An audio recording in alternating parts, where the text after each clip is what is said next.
Hey there, everybody. Ginzburg here, digital marketing expert. Always excited to have a guest on the show. Today we have Danielle Pianko.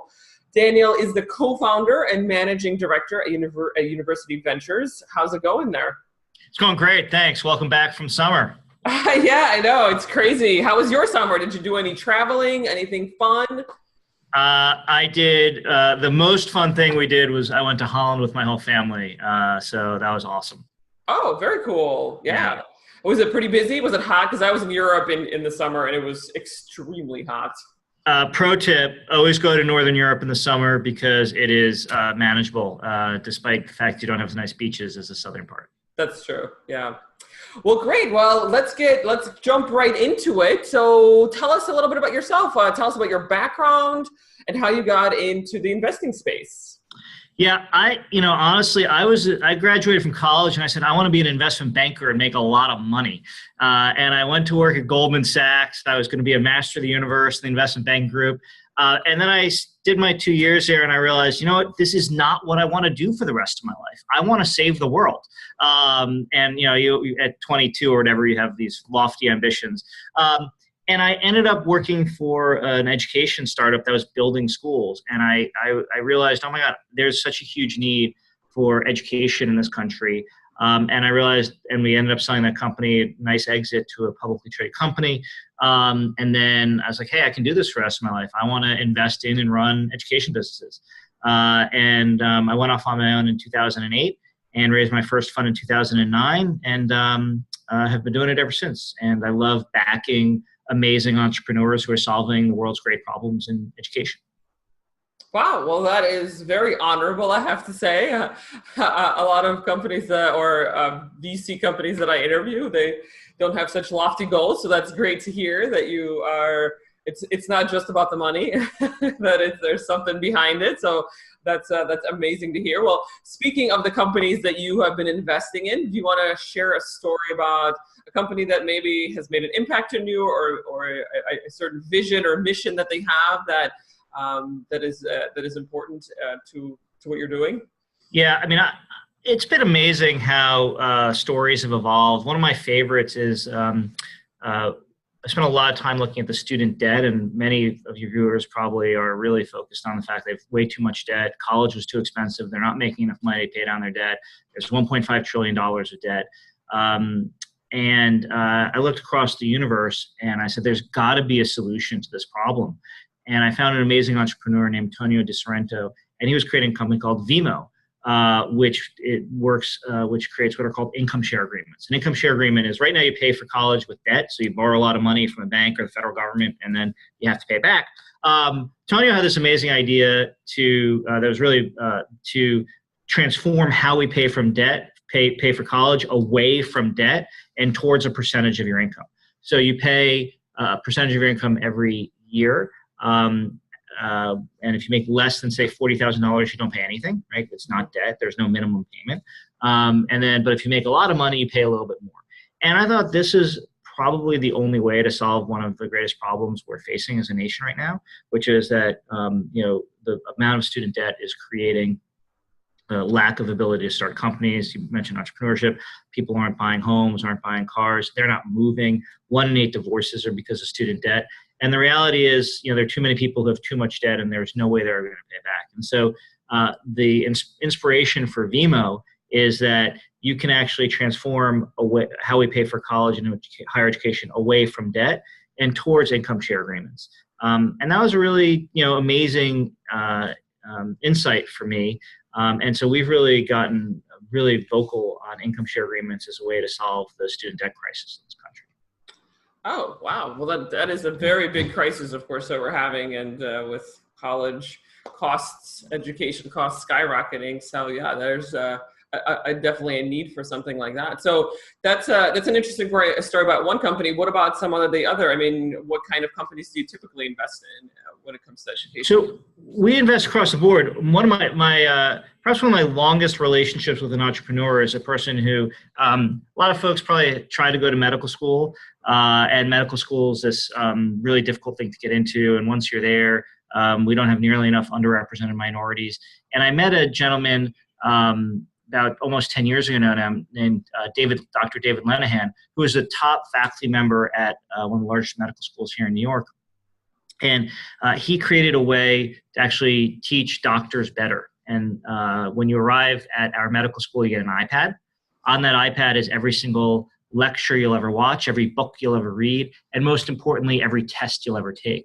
And then when you come to class, instead of having some like big lecture and someone like, blabbering at you, where like 10% of the students show up, you actually get into small groups and answer clinical questions together. And you answer those questions on your iPad. And that means we get 40 or 50 data points on every student every day. And within 3 to 6 months, we can predict what your board score is going to be. So, and what it also does is it radically decreases so it improves quality. Our board scores at the schools that we use this at go up dramatically from like the 70% pass rate on the boards to like a 90+% pass rate on the boards. It also radically decreases cost, right? You can operate this system globally at 10, 20, 30% of the cost of traditional medical schools. So we can actually transform who gets into medical school because we can predict outcomes better. We can dramatically reduce the cost of medical school. So instead of charging $50,000, we hope we can get the cost of medical school down to $10,000, $20,000, $30,000 a year. And we can dramatically expand the pool of people who become doctors. And so we think that's a really important mission. And Dr. Lenahan's really been pioneering this to disrupt medical education. And what's amazing about this story is, so Dr. Lenahan developed this system, but it was impossible to actually do anything with it. So we actually, and this is where we're a little unique and where someone like Dr. Lenahan's unique, we actually realized in order to implement our system, we had to go out and buy a medical school.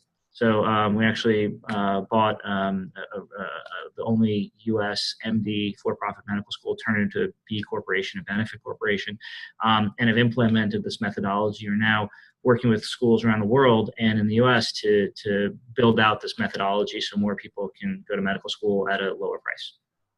Yeah, I was actually just going to ask that question, like, how do you implement a program like that? And do you just, do you go to like the NYU medical school and you're like, hey, I have this program that are going to be like, hey, we already have a program. So yeah, that's interesting. NYU probably won't do it, but our first medical school is actually that we use this platform on Guyana, and we're going to make a number of announcements coming up in the coming weeks with, some really great schools here in the U.S. Probably not at NYU, which is like a top 10 school. And generally schools like NYU, they do everything the best in the world, and so they're convinced of that. So but we think that a large number of other folks who maybe don't have the resources of NYU will adopt this type of technology and really transform who they admit to medical school, how much they charge them, and the results they achieve. Absolutely. No, I think there's so many industries that need disrupting these days. And of course, I'm sure the medical school industry is one of them as well. It sounds like, I mean, so many things have been done a certain way. And now it's time for technology and disruptors to come in and new ideas. We train doctors the same way basically for the last 150 years. Yeah, and things have changed a lot in the last 150 years. A lot, yeah. I mean, just little things like when you come to our medical school, you have a anatomy. Why do you need the same number? Why do you need spend the same amount of time with cadavers, right? Which may or may not be the best way to learn how the human body works, but actually some really amazing virtual reality, 3D imaging that actually are better ways for students to learn how the human body functions rather than using, the 5th time over dissected cadaver. This is probably not the direction you expected this interview to go. No, it's interesting to me. I mean, I kind of geek out about that kind of stuff, so that is interesting to me about, now we got into cadavers, but those are, I think I'm a big proponent of disrupting industries because I don't really feel that the status quo is beneficial to anybody except for the people at the top, who are making all the money. So I love hearing stories about new methodologies, new techniques, new ideas, new concepts to disrupt what we're currently doing because things get stale and nobody wants to make changes. So it's good to hear how people want to make changes. So, and typically, what other kinds of companies do you typically invest in? So we look across the spectrum. Usually we're either doing sort of more growth stage buyout-y type deals, or we're looking for 10x type ideas at the smaller end that will grow into that. But are there certain verticals, or like, I know it's education, but I mean like within the education space? Yeah, there are 4 areas we're right now spending a lot of time on. One is healthcare. We think that we need to train not just doctors. We're about 13 million healthcare professionals globally. We've got an amazing company which is training people with and without college degrees to be medical sales representatives, which is a big, well-paying job market. Beyond medical schools and some of the other goals. So we think health education is a big area. Number 2 is what we call ed tech. Now, we don't do traditional ed tech like, eyeballs businesses, teach people how to learn math better. We do a lot of back office, the back of the house, we call it. So how universities function. So within ed tech, one of my favorite investments is Examity, which is online proctoring of exams. So we got all these students taking exams online. How do you know that Jean Ginzburg is really Jean Ginzburg when she takes a test? So that's second big area. Education finance, which is in and around not just income share agreements, but evaluating students not based on their own FICO score, but program they can get into. So if Jean gets into Harvard, we're probably going to lend her a lot of money, but and she does well there, then we're probably willing to lend her money, even if her father doesn't have a good FICO score or she doesn't have a good FICO score. And the last area where we're probably spending the most time recently is what we call education to employment. And this is businesses where we can invest in a company that has a relationship with employers. So like a staffing company. And staffing companies, staffing companies will know what jobs Walmart is hiring for, or what jobs, Cognizant, Infosys, tech firms, hospital groups, Capital One are all hiring for. And then we can create training programs to staff people into their jobs. So we kind of disrupt the staffing industry by creating training. And this is actually really, really interesting. It costs about $30,000 to hire a coder. We can train coders for like $15,000. So doesn't it make more sense to train someone for a good first job rather than spending $30,000 to try to recruit the million people who have a certain skill set? So we need 1 million software developers, 1 million nurses. We have 5 million good first jobs out there that are left unfilled for a variety of reasons, and we look to bridge that gap. So healthcare education, financial services in education, ed tech, and then education to employment. That's where we're spending our time. Oh, okay, great. Yeah, that's interesting. Like I said, we're solving the world's big problems here. Yes. We're trying to make a difference, Gene. Education, absolutely. It's a topic that I'm very interested in, because I do me and the clients I work with, we do a lot of online education. So I work with a lot of companies that do trainings but online trainings. So like digital courses and digital trainings for all kinds of various topics, anything. Like right now I'm working with an attorney who is helping attorneys grow their practices. I used to work with a running company that had like an online school for runners and like technique and improving things like that for your running. So it's a very open space. That's why I was asking what specifically you guys focus on, because I am also part of the online education space, and so I find that very interesting to hear stories about other types of education. So switching gears a little bit here, I'm a digital marketing expert, of course, and social media is a topic near and dear to my heart. So how are you using social media either within your own organization or the companies that you invest in? Yeah, look, first of all, if you don't have a social strategy at this point, you need one. And I talk to too many really successful business owners who don't even realize that you don't have to be on Twitter like posting all the time, but you need to be on Twitter. You don't need to be on Instagram, but you need to be on Instagram. Even if you're personally not, you need your corporate focus to be on. One of my favorite companies in our portfolio, and I have about 30 favorite companies in our portfolio. So, but amongst even my favorites is a group called Yellow Brick, which partners with elite universities like Columbia, Parsons, FIT, to build courses in careers of passion for millennials. And we launched, for example, a sneaker program where like essentials of sneaker, how to learn how to produce and develop sneakers. And, sneaker culture has become absolutely huge. And I thought this was a stupid program to launch, to be honest. And the folks at Yellowbird came to me and said, actually, look at the social media presence of some of these sneaker aficionados like Kosizi and Steph Curry and like all these kind of basketball players, football players, soccer players. And I was amazed at their reach. And when we launched this program with FIT, the results, and we launched with Complex Media as well, and everyone hit their social channels. We had partnered with a large number of nonprofits, educators, companies, individuals. Like we did a piece with Steph Curry, and the results, it was our strongest launch by far. And I think it really reinforced to me that people with big social media presence are driving consumer adoption in a way that, even for me, the bald middle-aged dude investor can figure out when you look at the numbers, because the numbers really are staggering, and the cost of acquisition is so much lower if you get it right. And so I think in areas, especially where you're appealing to consumers and in areas of passion, the social media strategy can drive adoption in a way and at a velocity that no other channel I've seen. So it's important to get your influencers on board, and with those, the starts or the enrollments or whatever your key metric are will probably go with it. Yeah, you heard it here. Not just from me, the digital marketing person, listen to Ginzburg when she tells you to do that.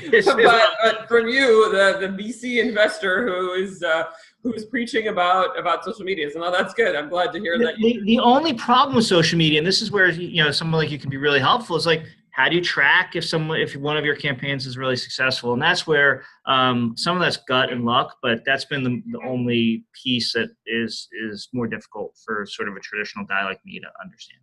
Well, no, it's not just gut and luck. There are platforms out there that will help you track things like that. So there's some science behind and numbers behind all of this. So happy to talk about that.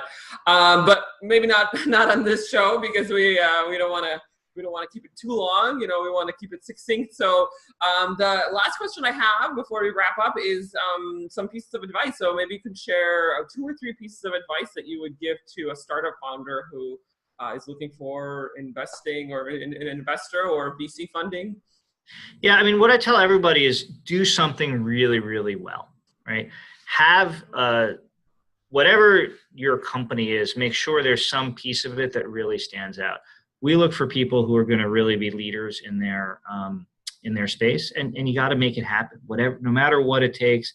And think about it, something that's probably a number or probably a set of numbers. It really, whether it's a daily average user growth or engagement of your users or sales, you're going to be looking for a couple of metrics that really drive success in your business, and make sure you do that thing really, really well. The second thing that I'm constantly amazed by is you never know who you meet or who you're selling to, and if you're selling. And I think people don't quite realize, they think of VC meetings as almost like, oh my God, I got an investor meeting. It's not quite an investor meeting. Think of meeting with a venture capitalist or someone who's going to either fund you or invest in you, almost like you would an enterprise sales customer. This is a long-term relationship with someone who may not be the right person, for this startup, this year or this stage of growth or this type of company.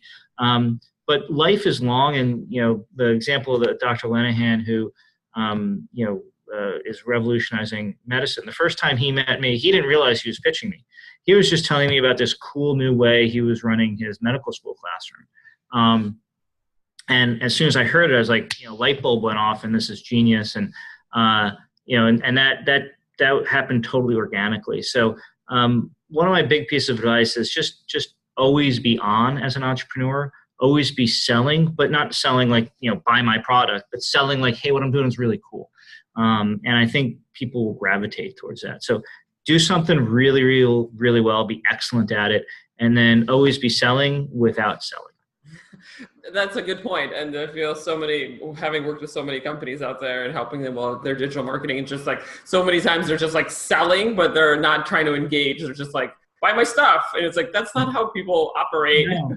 People want to be part of it. Like like put them on your, start sending an email every month. I mean, amazing how an entrepreneur who can do a really good email marketing campaign to an investor, every month or every quarter, I get an email like, hey, these are, how we're doing, and these are the new customers we added, and here's our average revenue per user, whatever the metrics are that you're tracking.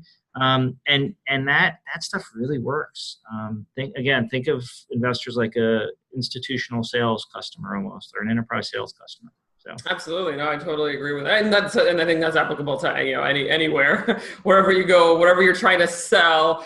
It's you want to engage, you want to bring the person in and make it exciting instead of just like, here's a product. So, very cool. Those are some interesting pieces of advice, and I'm sure anybody who's listening who has a startup or is a founder would definitely be able to take some of the advice back to their business. So last question is, how can people get in touch with you, or any of our audiences, how can they find you on social media? Yeah, no, definitely just universityventures.com, Twitter, I'm Daniel Pianko. We try to be as accessible as possible. Generally don't apply to respond to like blind LinkedIn stuff, but send me an email, daniel@universityventures.com, and we try to get back to everybody. You never know where the great new ideas are going to come from. Absolutely. Great. Well, thank you so much, Daniel. Very nice to have you here. Daniel Pianko of University Ventures, not Education Ventures, University Ventures. Thank you very much for being here. Very excited. And yeah, we look forward to having you on soon again. Thank you. Great. Thanks a lot.